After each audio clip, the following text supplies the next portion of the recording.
Bom dia a todos, sejam bem-vindos a mais esse domingo. A gente sempre coloca os avisos aqui, mas eu vou lembrar de algumas coisas, que é pedindo para que quando vocês vierem até o Consolador, para vocês lembrarem para trazer algum alimento para a composição da nossa cesta básica para assistência, tá? Outro detalhe também é pedindo para que, se vocês estiverem com celulares para tocar, para vocês colocarem no VibraCal, se tocar, vocês vão lá para a recepção para atender, tá bom? Outra coisa que eu gostaria de pedir para vocês é que a casa tem alguns canais digitais. A gente tem o Facebook, tem o Instagram, tem o YouTube. E as palestras que são gravadas aqui no domingo, na segunda-feira, às 9 horas da manhã, ela é postada lá no nosso canal, que é a Associação Espírita O Consolador. Então, se vocês puderem entrar, dar uma olhadinha lá, dar uma curtida, compartilhar, porque o nosso canal agora está com 500 inscritos, mas a gente precisaria chegar ao número de 1000 inscritos para a gente poder ter uma visibilidade maior, tá bom? Para começar nossos trabalhos, eu escolhi aqui um texto, e em seguida a gente vai fazer a nossa prece. Hoje a palestra é do Campaner, né? A casa sempre agradece muito a sua vinda todas as vezes. E vamos aqui nos unir aqui para entender esse texto. Acende a tua luz. Se caminha nas trevas, acende a tua luz. Não reclames da sombra ao redor. O que depende da boa vontade alheia será sempre inconstante. Não permaneças na expectativa do que os outros possam fazer por ti. Faze por ti mesmo agora e pelos outros tudo o que puderes. Ilumina-te e não faltará claridade no caminho. Reflete a luz que outros souberam refletir. O problema maior não é o da sombra à tua volta, é o da falta de luz em ti mesmo. Qual é a tua mensagem? Fala que o mundo está esperando ouvir-te.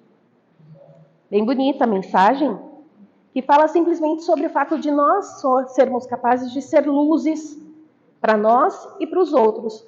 A gente não precisa ficar esperando que o outro nos traga luz, porque todos nós somos candeias divinas, né, que são dadas essa luz por Deus.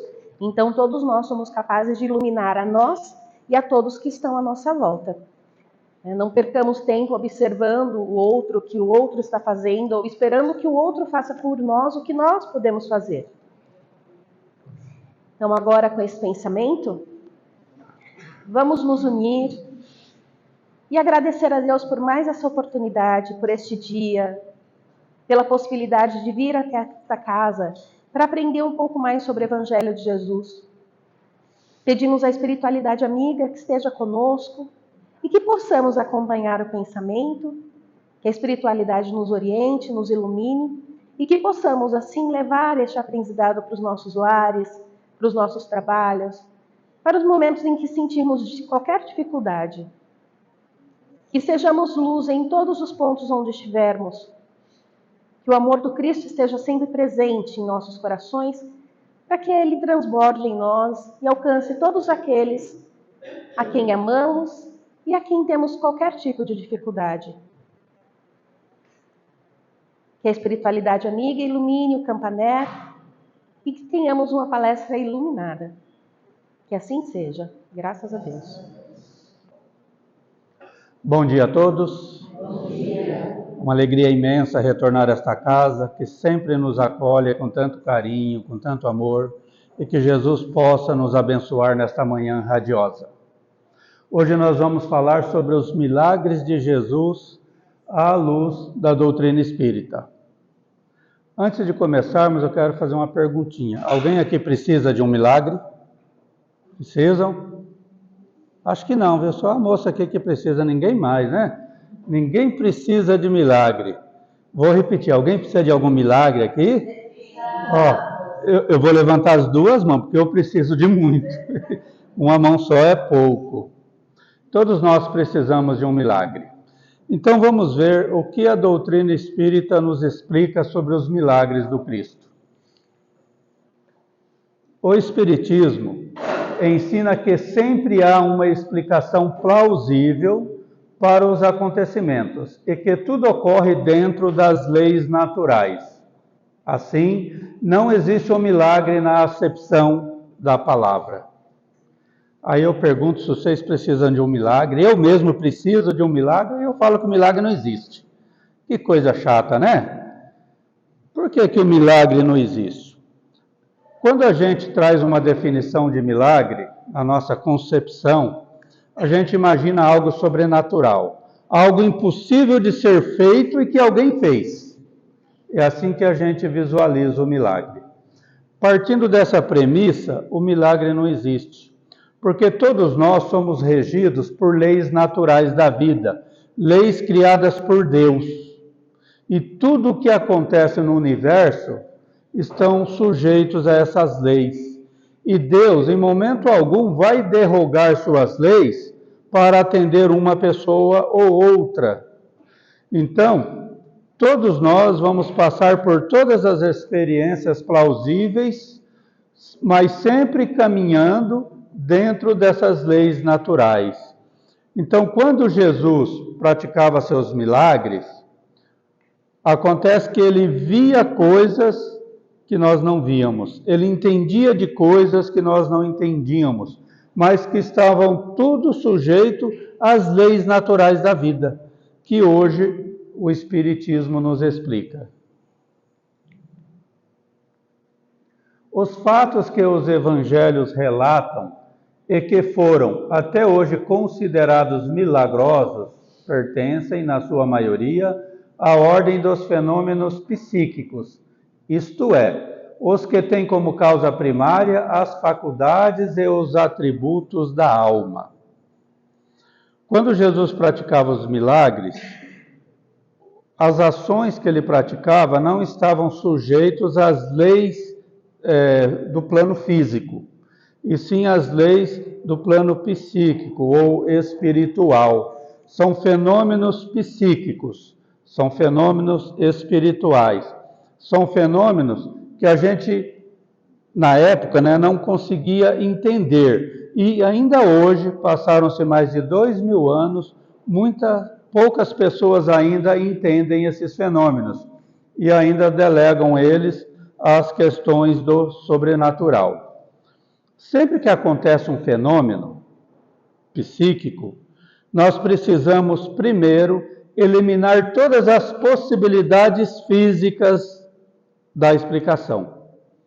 Eu me lembro, certa feita, na porta do NEOV, no portão, uma companheira de trabalho me pergunta: Campaner, eu acho que lá na minha casa tem espíritos. Aí eu falo, mas por quê? Porque eu tenho um paneleiro lá na cozinha e de vez em quando minhas panelas batem. Eu falo, mas você vai ver o que está acontecendo? Eu falei, eu não, eu tenho medo.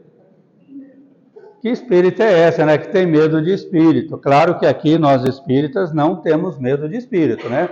Se a gente escutar um barulho, a gente vai correr lá para ver o que é, não é verdade? Só do desencarnado? Tá certo. Aí eu falei para ela, quando acontecer de novo, vai ver o que é. Pode ser espírito? Pode. Pode ser uma questão mediúnica aí de efeitos físicos. mas também pode ser fenômenos naturais. Um vento que bate, um animal que entra ali, um rato, um gato, sei lá. Vai ver o que está acontecendo. Tá.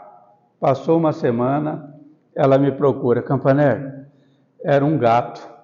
O gato do vizinho entrava pela janela e balançava lá minhas panelas.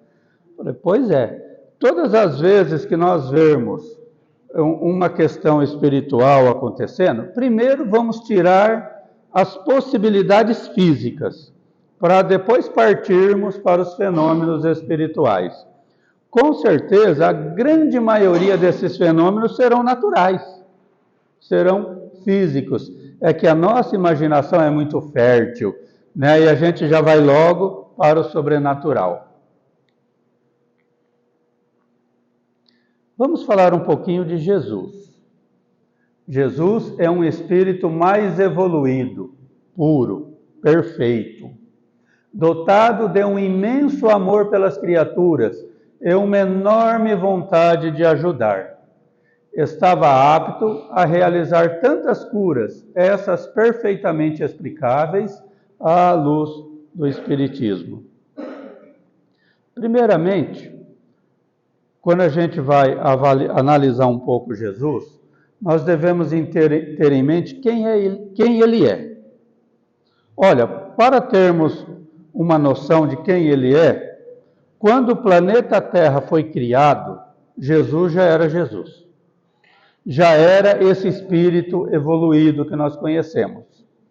Tanto que ele, junto com outros espíritos das esferas celestiais, contribuíram para a criação do nosso sistema solar e, em particular, do planeta Terra. E quando esse planeta foi criado, ele já colocou aqui as sementes que um dia iriam desabrochar, possibilitando o nosso reencarne aqui. Então ele já preparou esse planeta para nos receber. E ele fez isso por extremado amor a todos nós.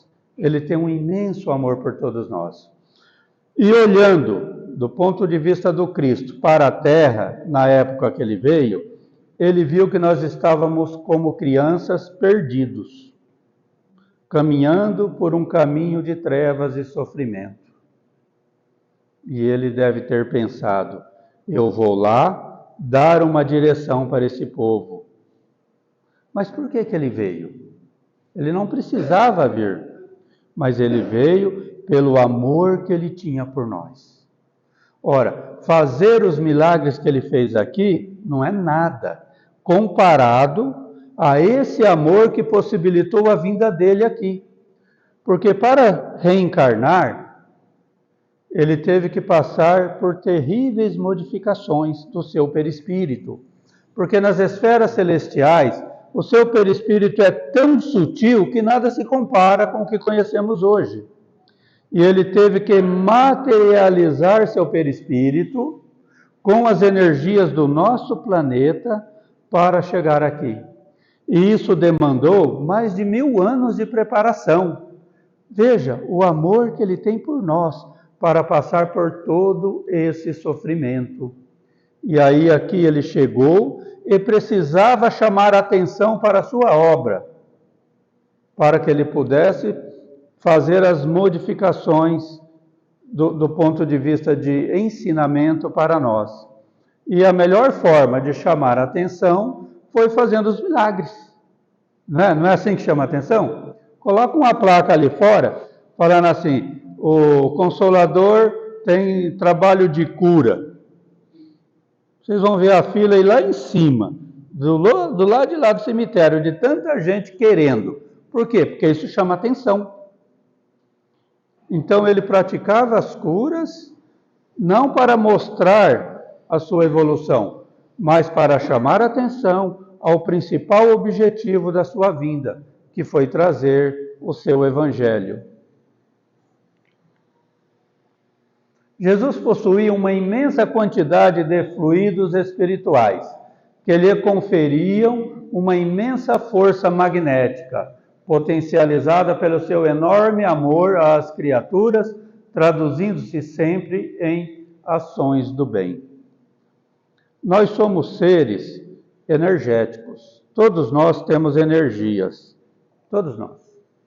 Todos nós temos uma energia fundamental no passe e para a cura, que são as energias vitais, ou fluido vital. Todos nós temos. Agora, você imagine essas energias do Cristo como eram as energias vitais dele, aliado às energias espirituais, e sem contar as companhias espirituais dele. Pensa bem. Porque Emmanuel diz que Jesus era médium de Deus. Pensa bem nisso, o que isso representa.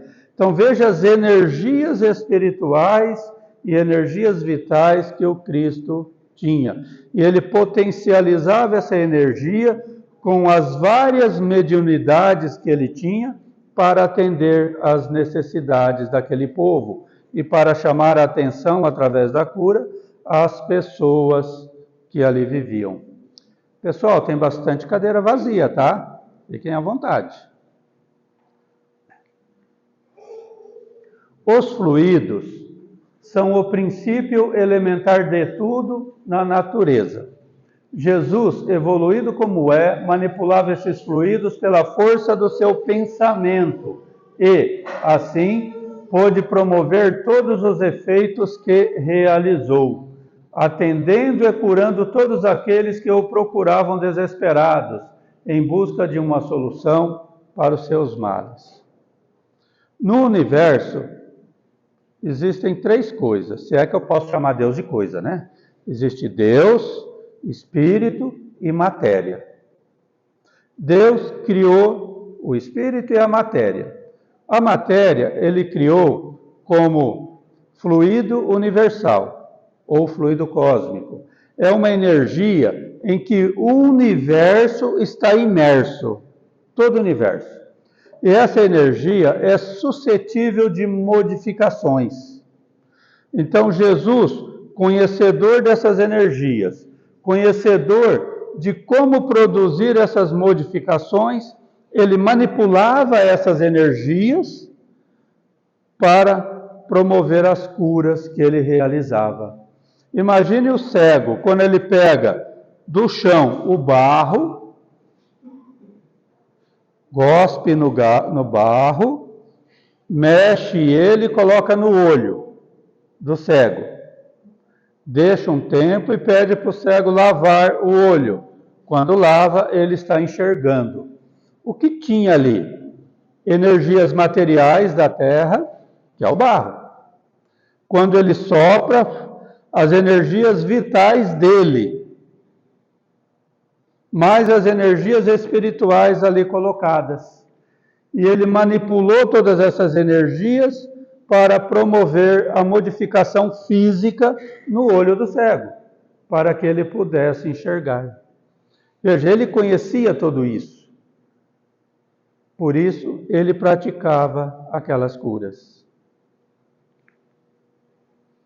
Vamos agora falar diretamente sobre alguns milagres. Não vamos falar de todos, porque senão a gente vai embora amanhã, né? E claro que os meninos querem ver o jogo do Corinthians hoje à tarde, as mulheres querem fazer o almoço, então a gente tem que terminar mais cedo. Nós vamos passar só por alguns milagres. As chamadas ressurreições. Já que é para falar de milagres, vamos falar logo das top, né? Porque curar um cego é fácil, um paralítico. Agora, trazer alguém da morte à vida, vamos falar logo das top.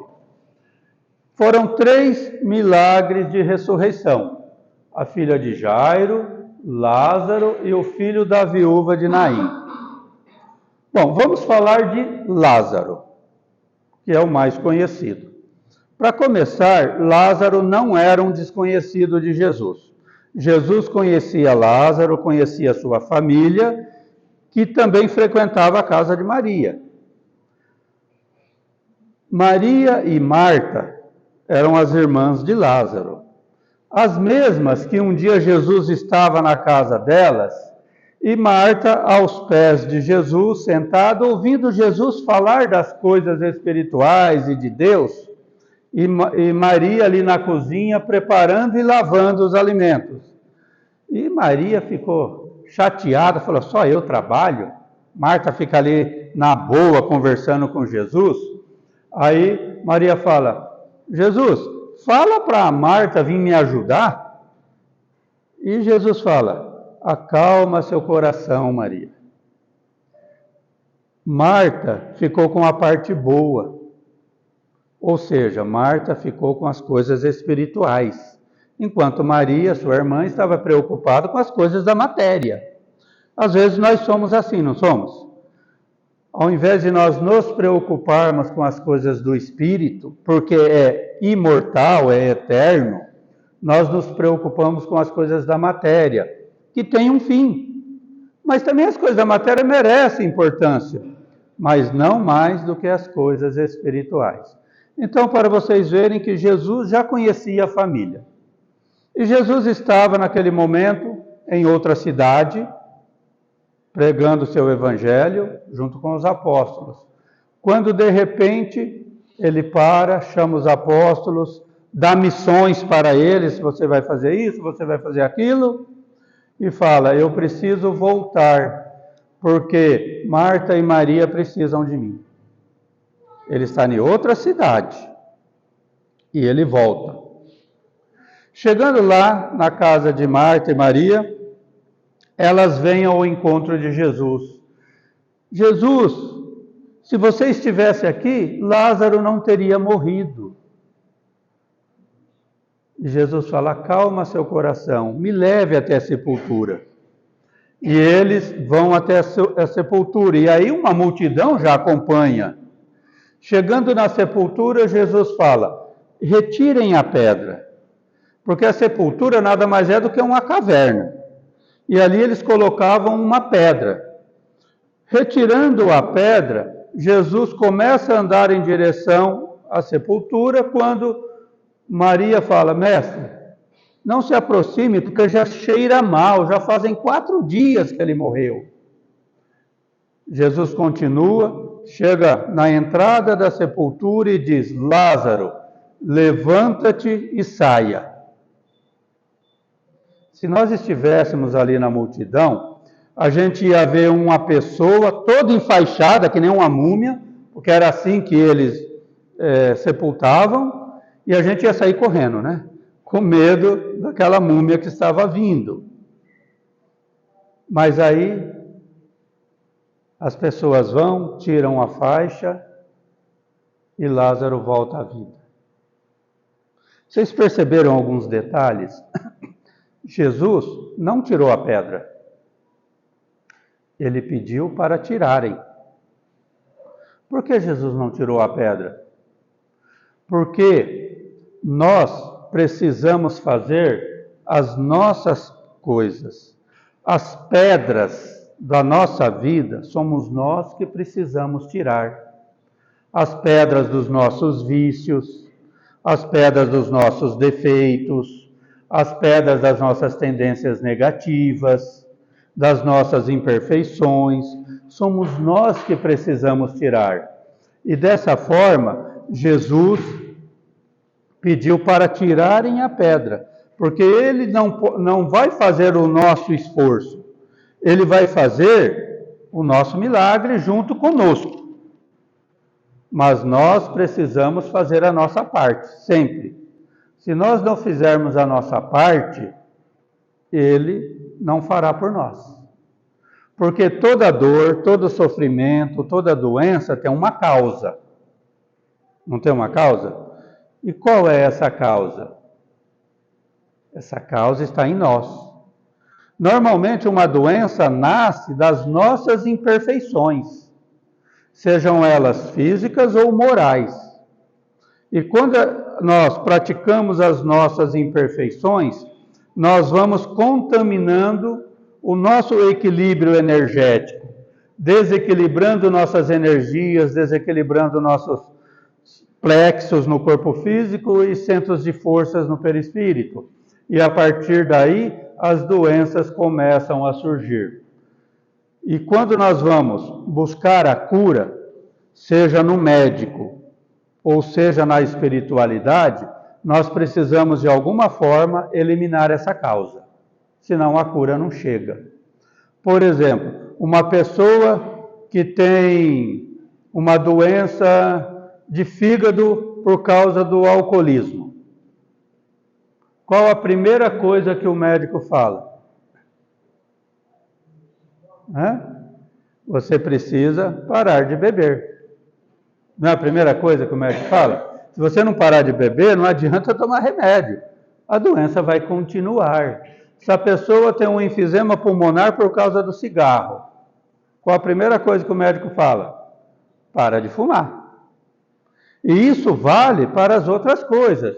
Por exemplo, um câncer que nasceu em nós devido às mágoas e ódios que carregamos. Qual a primeira coisa para a cura? Eliminar essa mágoa. Claro que depois vem todo o auxílio clínico, mas o básico para a cura real é eliminar as mágoas. Mas vamos ver a explicação do Espiritismo para esse milagre.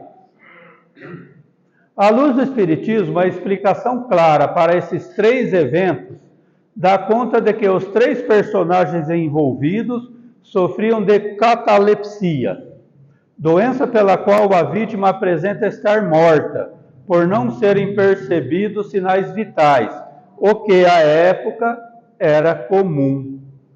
Jesus, então, doou parte de seus fluidos vitais, fazendo com que despertassem daquela inércia. Gente, eu não disse no início que Deus não derroga as suas leis? E quando acontece a morte e o liame que liga o perispírito ao corpo físico é cortado, aí não tem mais jeito, aí não dá para voltar mais. Mas Jesus tinha várias mediunidades. Uma delas era a dupla vista, ou a vidência espiritual. Ele, olhando para o sepulcro, ele via o espírito de Lázaro ligado ao corpo físico, ainda pelo liame. Então ele constatou que Lázaro não estava morto. E aí ele doou energias vitais para que Lázaro voltasse ao corpo físico, acordando daquela catalepsia. Tanto isso é verdade que aqui no Brasil tem um caso que aconteceu na década de 70, de um ator da Globo, se não me engano é Sérgio Cardoso, que tinha catalepsia, todo mundo achou que ele estava morto, foi enterrado, passou uns dias, foram abrir a sepultura dele, exumaram, ele estava todo remexido dentro do caixão. Era catalepsia. Se Jesus estivesse ali no velório dele, o que ele falaria? Levanta-te, Sérgio Cardoso, saia do caixão. Aí todos nós íamos sair correndo porque o morto ia levantar. Não é assim que acontece? Então veja, uma explicação teoricamente simples, mas se bem que o fenômeno de trazer Lázaro de volta não é tão simples. Tem que ter conhecimentos e algum tipo de mediunidade. A mulher com fluxo de sangue.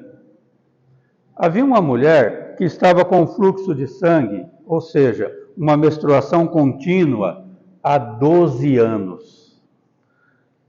É complicado hoje em dia passar por isso, não é, mulheres? Agora, vocês imaginam naquela época.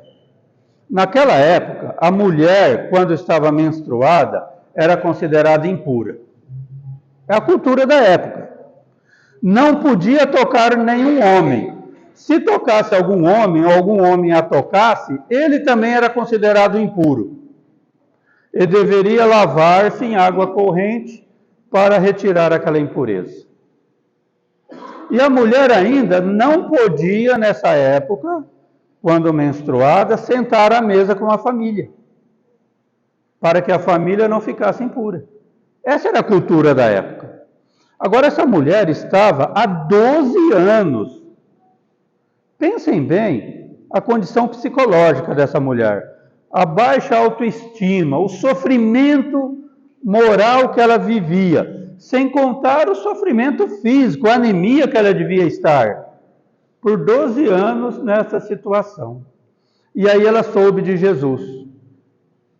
Mas ela pensou, eu não posso tocar Jesus, senão ele vai ficar impuro.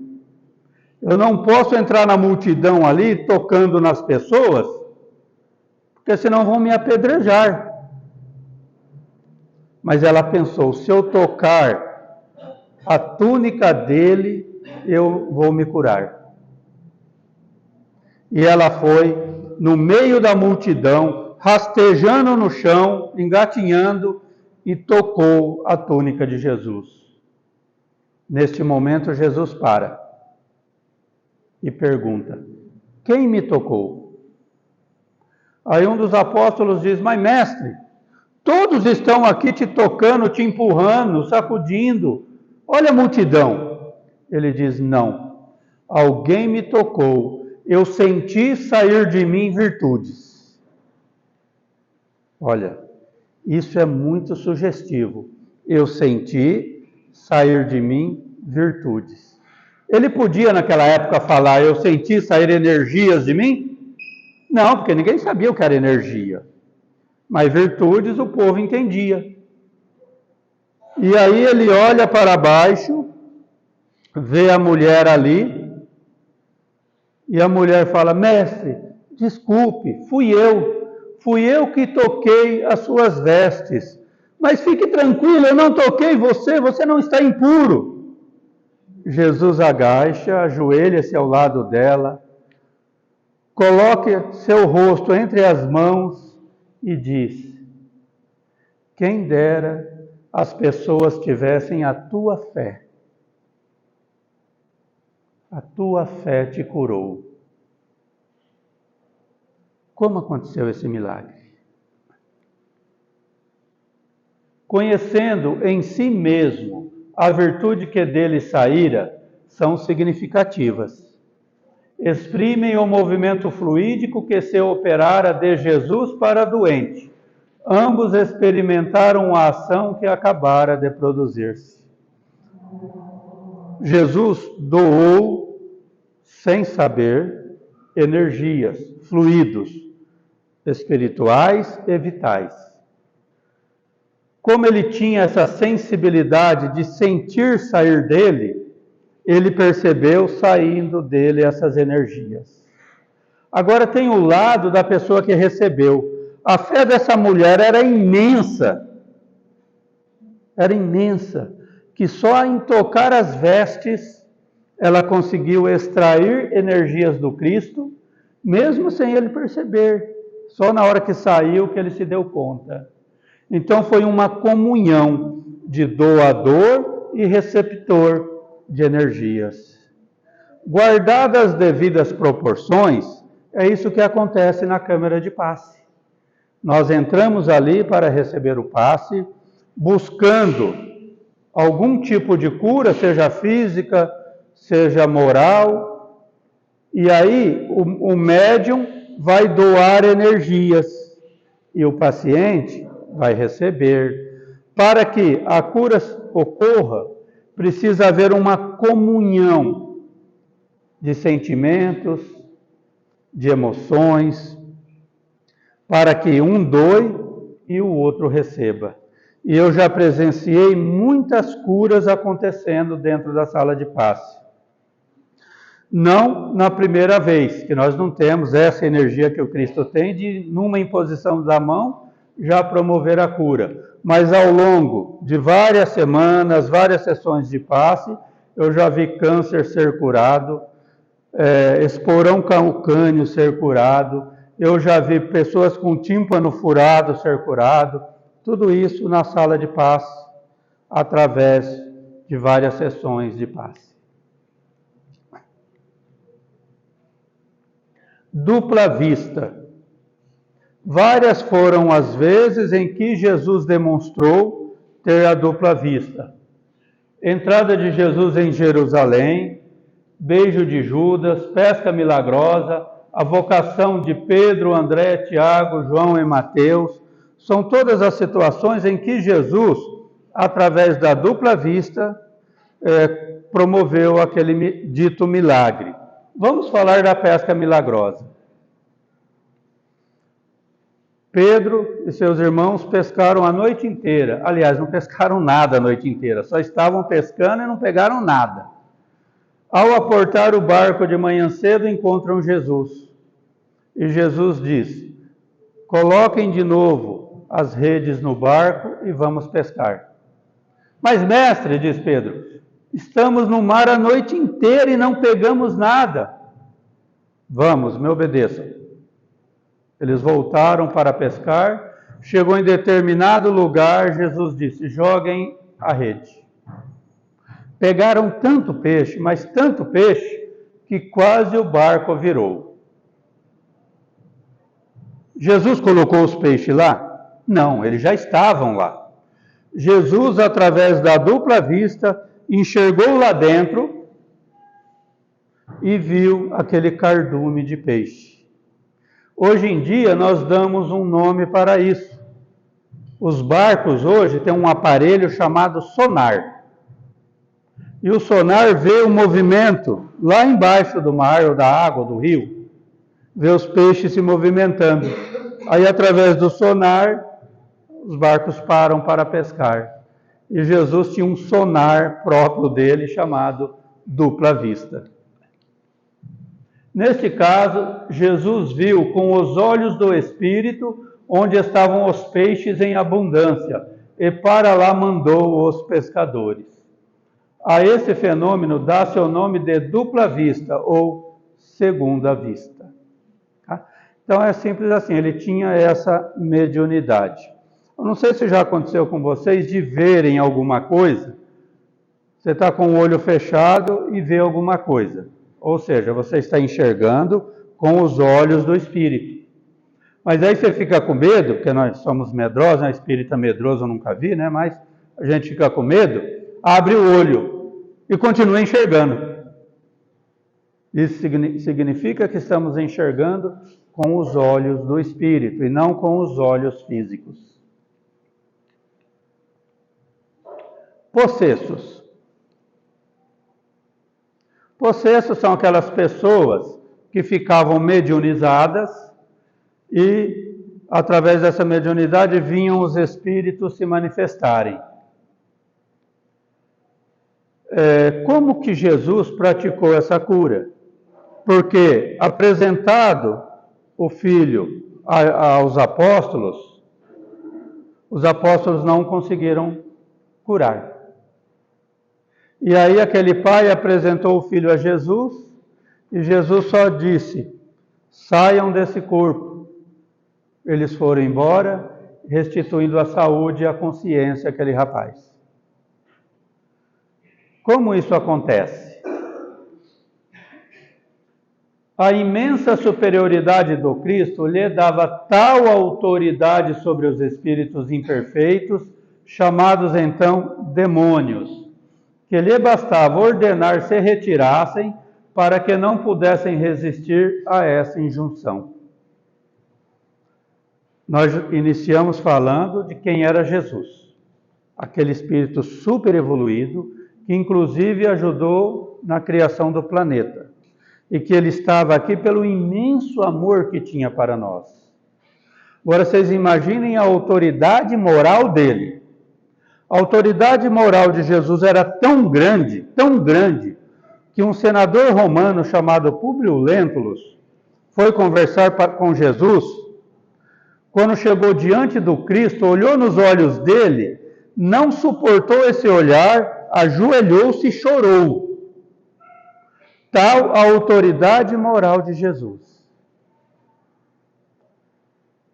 E quando Jesus, através da dupla vista, vê que ali tem espíritos, e quando ele fala, saiam desse corpo, a autoridade moral de Jesus vem acompanhado de energias que aqueles espíritos não suportam, energias de luz, e automaticamente eles saem e vão embora.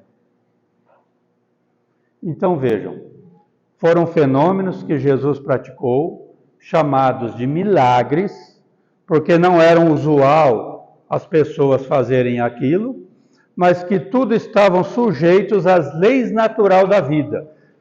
E hoje o Espiritismo explica esses fenômenos, inclusive nos orienta como praticá-los.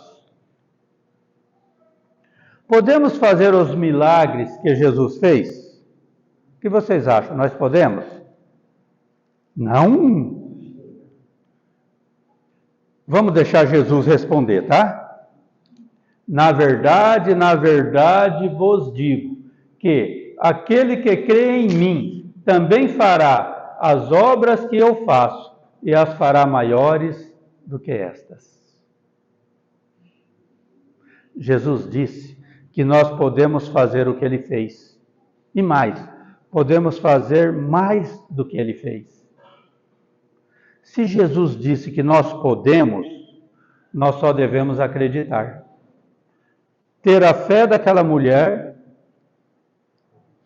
nos prepararmos para isso, porque precisamos de conhecimentos, conhecer essas leis que regem o universo, aprender a manipular as energias, os fluidos, e nós podemos praticar tudo o que ele praticou.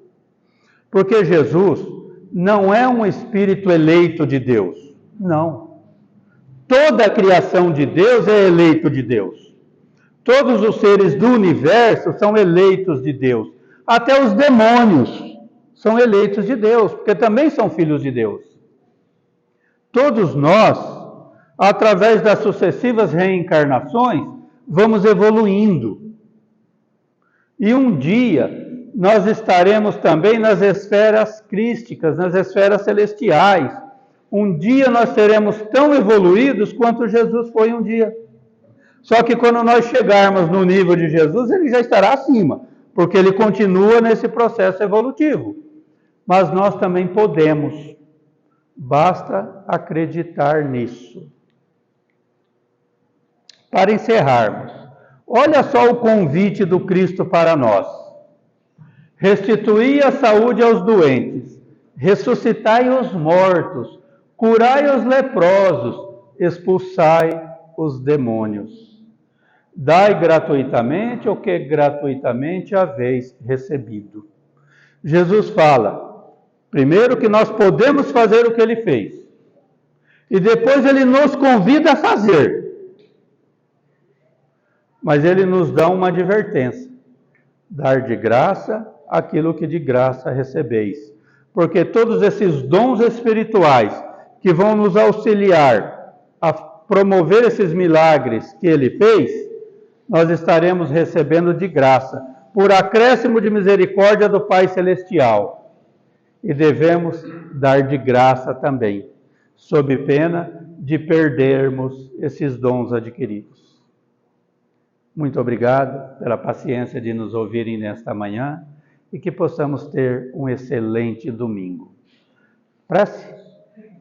Então vamos à nossa prece de encerramento.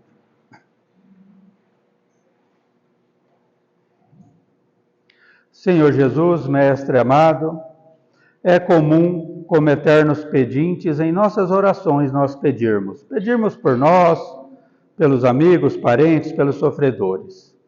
Mas hoje, Jesus amigo, nessa manhã celestial em que estamos estudando um pouco os seus fenômenos de milagres, nós viemos aqui agradecer. Agradecer o maior milagre que tu fizestes, que foi reencarnar aqui no planeta Terra e nos trazer o seu evangelho de luz. Relicário de conhecimentos que nos mostra o caminho que devemos palmilhar, buscando dessa forma, através do seu evangelho, nos melhorarmos moralmente e um dia também praticarmos para aqueles irmãos necessitados esses milagres que tu nos ensinastes. Muito obrigado, Jesus amigo, por fazer parte da nossa vida. Que assim seja.